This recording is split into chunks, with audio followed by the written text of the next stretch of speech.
बाबू की एक कॉल और पापा जेके का सफर। मेरा नाम जेके है।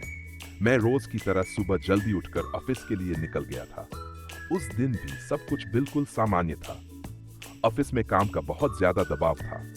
फाइलिंग, मीटिंग और कंप्यूटर के सामने लगातार काम करते करते समय कैसे निकल गया पता ही नहीं चला।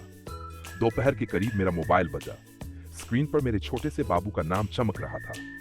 मैंने मुस्कुराते हुए फोन उठाया। हेलो बाबू। उधर से मासूम आवाज आई, पापा आप कब आओगे? मुझे आपकी बहुत याद आ रही है। बस इतना सुनते ही मेरा दिल पिघल गया। सारी थकान जैसे पल भर में गायब हो गई। मैंने प्यार से कहा, बेटा पापा जल्दी आ रहे हैं, बस थोड़ा इंतजार करो। फोन रखते ही मैं कुछ पल तक सोचता रहा। काम तो रोज होता रहेगा, लेकिन अपने बच्चे की मुस्कान हर दिन नहीं मिलती। मैंने तुरंत ऑफिस से जल्दी छुट्टी ली और घर के लिए निकल पड़ा। ऑफिस से बाहर निकलते ही तेज धूप थी, लेकिन मेरे कदम रुक नहीं रहे थे। मैं लगभग 1 किलोमीटर पैदल चला। चलते चलते रास्ते में एक बड़ा नाला दिखाई दिया। उसमें तेज बहता पानी, ऊपर बना पुल और आसपास का नजारा मुझे अच्छा लगा। मैंने अपना मोबाइल निकाला और उसकी भी वीडियो शूट कर ली। आगे बढ़ते हुए मैं मेट्रो स्टेशन पहुंचा। सोचा था कि लिफ्ट से ऊपर चला जाऊंगा, लेकिन किस्मत को कुछ और ही मंजूर था। वहां जाकर देखा तो लिफ्ट खराब थी। मैंने मुस्कुराकर कहा, चलो जेके, आज सीढ़ियां ही सही। मैं धीरे धीरे सीढ़ियां चढ़ने लगा।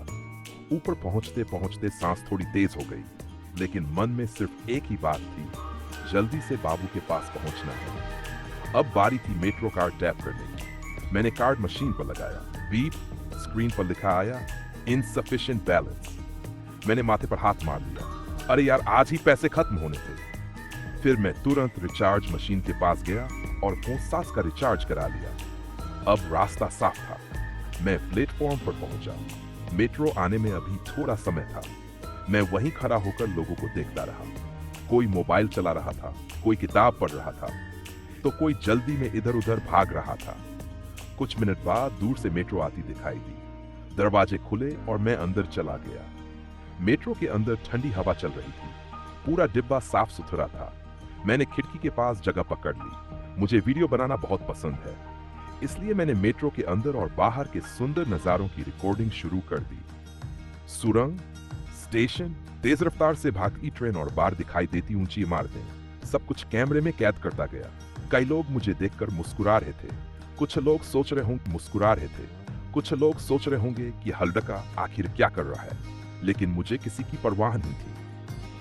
मैं अपने अंदाज में वीडियो बनाता रहा। थोड़ी देर बाद मुझे दूसरी मेट्रो करनी थी। मैं अगले स्टेशन पर दूसरी लाइन की तरफ चल पड़ा। इस बार प्लेटफॉर्म पर थोड़ी ज्यादा भीड़ थी। कुछ देर इंतजार करने के बाद दूसरी मेट्रो भी आ गई। इस मेट्रो का सफर पहले से भी ज्यादा मजेदार था। बाहर शाम का नजारा शुरू हो चुका था। शहर की रोशनी धीरे धीरे जगमगाने लगी थी। मैं लगातार सोच रहा था कि मेरा बाबू शायद दरवाजे पर खड़ा होकर मेरा इंतजार कर रहा होगा। इतने में फिर मोबाइल बजा। इस बार भी बाबू ही था। जल्दी आने वाले हैं। मेट्रो से उतरते ही मैं सीधे बाजार की तरफ गया। मैंने बाबू के लिए उसके पसंदीदा चिप्स, चॉकलेट, बिस्कुट, खिलौना और कुछ खाने पीने का सामान खरीदा। सामान से भरा बैग लेकर मैं तेजी से घर की ओर चल पड़ा। जैसे ही मैंने घर का दरवाजा खोला, मेरा बाबू दौड़ता हुआ आया और मेरी टांगों से लिपट गया। पापा आ गए, पापा आ गए। उसकी मुस्कान देखकर दिन भर की सारी थकान गायब हो गई। मैंने उसे गोद में उठा लिया और ढेर सारा प्यार किया। फिर मैंने बैग खोला। बाबू की आंखें चमक उठी। वाह, पापा मेरे लिए इतना सारा सामान लाए। वह खुशी से उछलने लगा।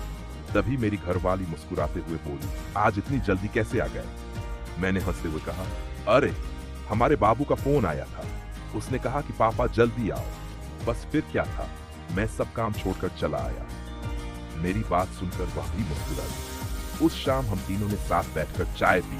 बाबू ने अपने नए खिलौने दिखाए और पूरे घर में हंसी खुशी का माहौल बन गया। उस दिन मुझे एक बात अच्छी तरह समझ में आ गई कि दुनिया की सबसे बड़ी खुशी न बड़ी नौकरी है, न बड़ा पैसा, बल्कि अपने परिवार के साथ बिताया गया समय है। अगर घर पर कोई आपका इंतजार कर रहा हो, तो हर सफर आसान लगने लगता है। चाहे रास्ते में नाला आए, लिफ्ट खराब मिले, मेट्रो कार्ड में बैलेंस खत्म हो जाए, या दो मेट्रो बदलनी पड़े, मंजिल तब सबसे खूबसूरत होती है जब दरवाजा खोलते ही आपका बच्चा दौड़कर आपको गले लगा ले। यही है जे की जिंदगी का सबसे खूबसूरत सफर, एक ऐसा सफर जिसे मंजिल नहीं बल्कि बाबू की मासूम आवाज ने यादगार बना दिया।